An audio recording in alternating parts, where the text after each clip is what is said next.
everybody, thanks for joining me today on my channel. My name is Chris with Christys Crafts, and today I am bringing you the second process video for our October Build-A-Page series. So for this page kit, I used the brick background paper. I believe this was a Jen Hatfield, and then I'm using the 6x8 paper pad that is, what's the name of it? It is also Jen Hatfield, The Avenue. So I am scrapbooking these 3 photos from Seattle's Pike Market when I did the ghost tour, and I decided I wanted to kind of do an L shape because of the fact that I'm using 3 photos and a journaling card. So the first thing I did was grab that floral paper that I really liked out of the paper pad.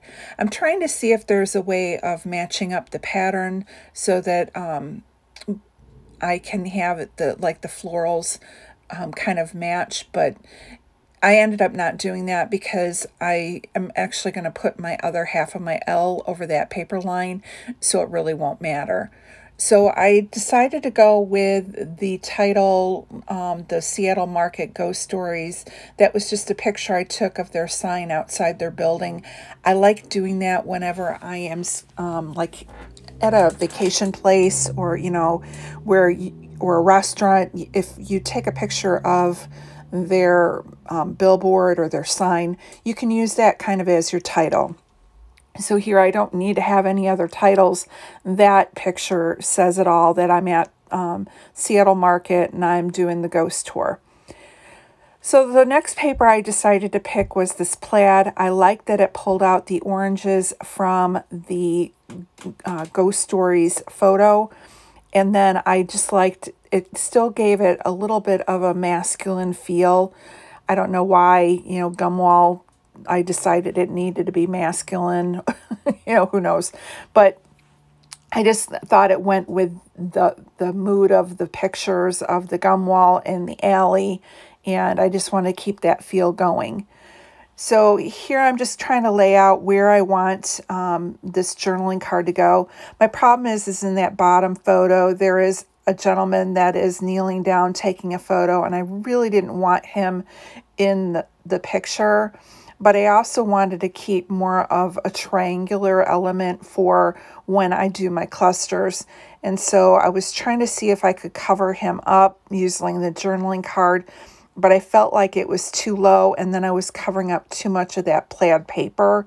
So I went ahead and I put it up higher, and then I'm just going to use a couple of the embellishments to kind of cover him up. So the next thing I do is grab this square that's about adventures. And at first I had it facing the other way, but it felt like my airplane was crashing. So I don't want a crashing airplane. So I made it fly up versus down and by turning it off the page. And then I'm grabbing these viewfinders. I think these were fussy cut from like a My Mind's Eye paper pad. And I'm just going to go ahead and use those for kind of building out the clusters. And it helped me kind of cover up that guy that's down in that lower picture. And then the other big element I'm using is that camera that was a chipboard from October Afternoon. And again, that kind of builds across and helps to kind of mask the distracting guy in the photo. So I didn't really have a lot of other smaller pieces in there. I used the Viewmaster, the Fun Adventures, and the butterfly, but I felt like it needed a little bit more.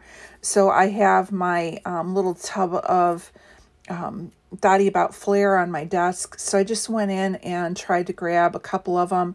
I grabbed one that looked like a compass. I grabbed another one that was kind of in that orangey color like the florals. They had plus signs on it.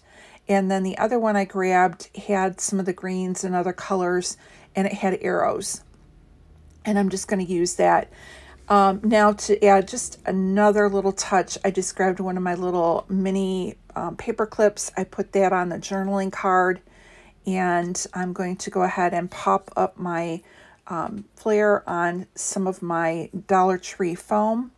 I looked into the paper pad to see if there was anything on the cut-aparts that I could use, but they were mainly looked more like greeting cards versus something I could use for my vacation.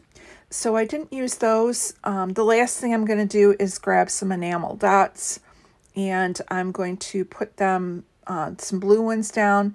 They kind of matched the blue that was on the title for like the Atlas little journaling card that I had there.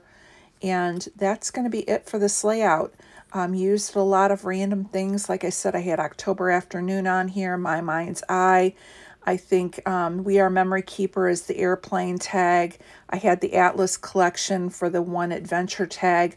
So a lot of different random things from my collection that I was happy to get out of my stash and onto a layout. I want to thank you guys for stopping by today. Make sure that you check out Moira and Christy, and I'll be back again tomorrow for layout number 3.